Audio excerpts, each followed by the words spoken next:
Hello everyone. In today's video, we are going to answer a very important question. That is, how do you approach a paper in CA exam which is out of the box? Now, first and the foremost thing is that you have to realize that these are CA exams, and that is why all the questions will not be directly from the module or from the question bank. And there will obviously be surprises in the paper. In fact, it's a general trend that in every group, at least one paper is out of the box, which students struggle in answering. So it's very normal. And now that we are all aware about this, it's necessary to keep yourself ready for the worst so that you do not face a surprise on the exam day and it does not impact your momentum. So the first and the foremost thing, that is something which you can do before the exam, is to keep yourself very conceptually clear, because the institute will ask questions which will be in the frame of reference of the syllabus only, but the questions will be slightly tricky or some adjustment will be completely new, something which you've never ever seen in any question. And that is why it's very important to be conceptually very sound, which is why I advise that whenever you're reading FR or SFM or costing practical topics, you first read the concept very well and then you move on to the question. Even for the theory papers, I would do this personally. I would read the content or the provision or the bare, whatever, like the bare section very well. And then I would move on to the question and see if I'm able to answer the questions or not. Here again, like if you do the content first and then you move on to the question, you do not refer to the answer directly. You read the question, you try to recollect what the answer should be, you try to think how the answer should be structured, and then you check the institute answer and whether the approach and the thought process of the institute matches with your own. Because this will essentially give you the practice right before the exam, that is during your reading time itself. Say there is some concept in SFM in Forex, which you like read the formulae, read the concept, understood it, and then you're solving a question. And if you're stuck in the question, if you're solving it by yourself, you're stuck in the question, then you can probably refer the suggested and you can make pointers on the steps or how do you approach the solution. So that will basically ready you for the final exams, even if the paper is out of the box.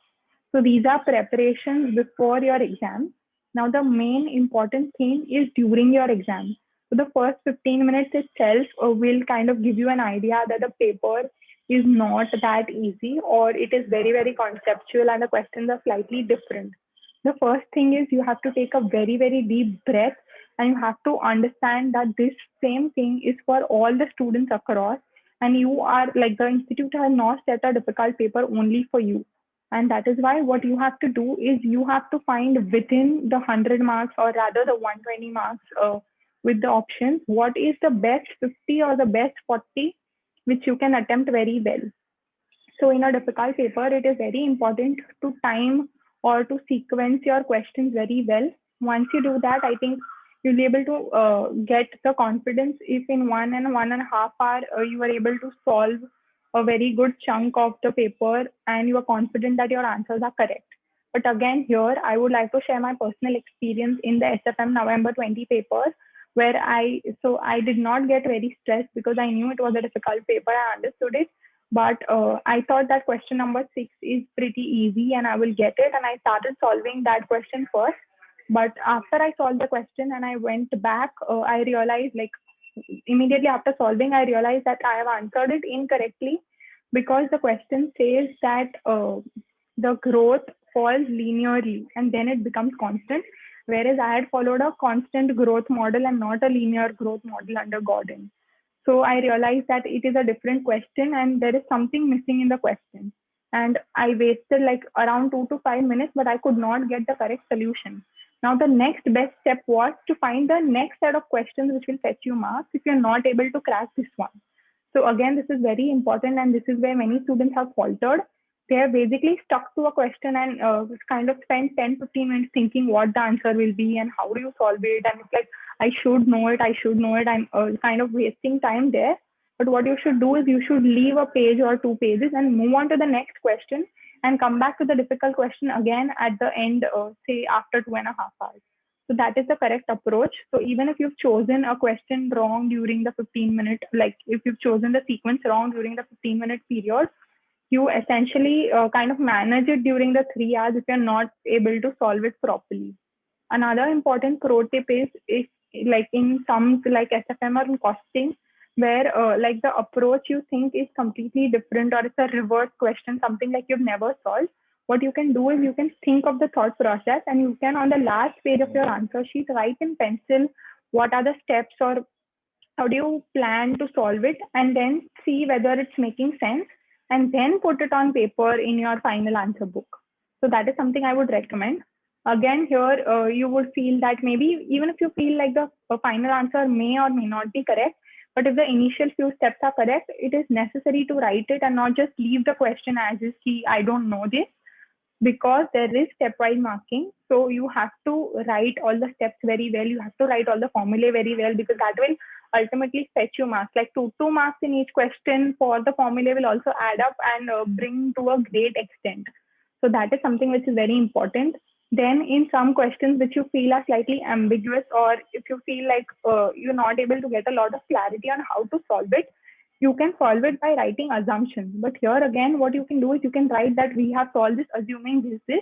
However, alternate solutions given some other assumption can also exist. So this will give the examiner a point of view that you are conceptually clear and you solved it in this manner because the question is slightly ambiguous. Had the question been very clear, you could have solved it in some other manner also.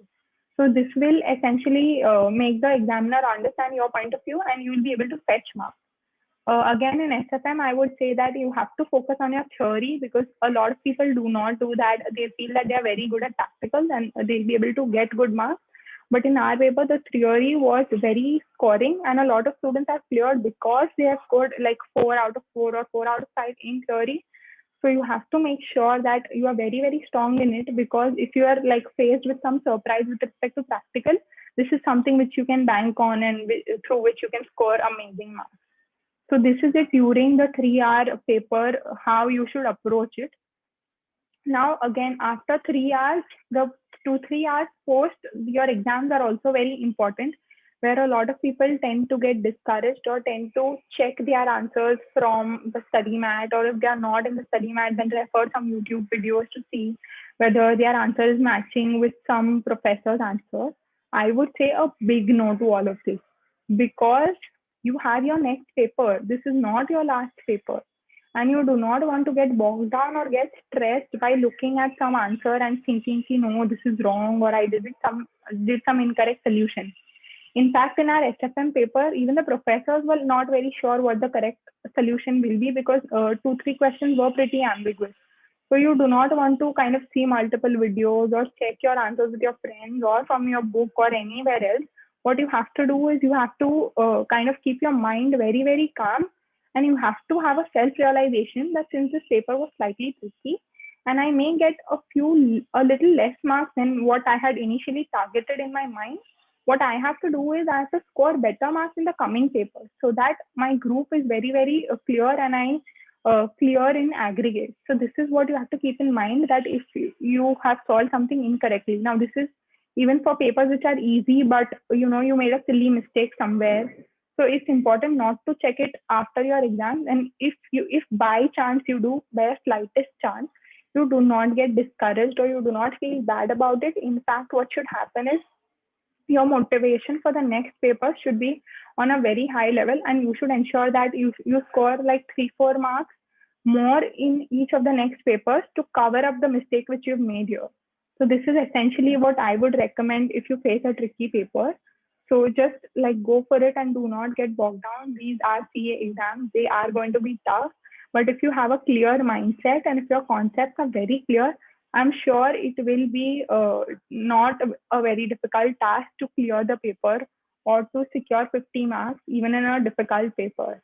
So all the very best and give it your best. Until next time, happy studying.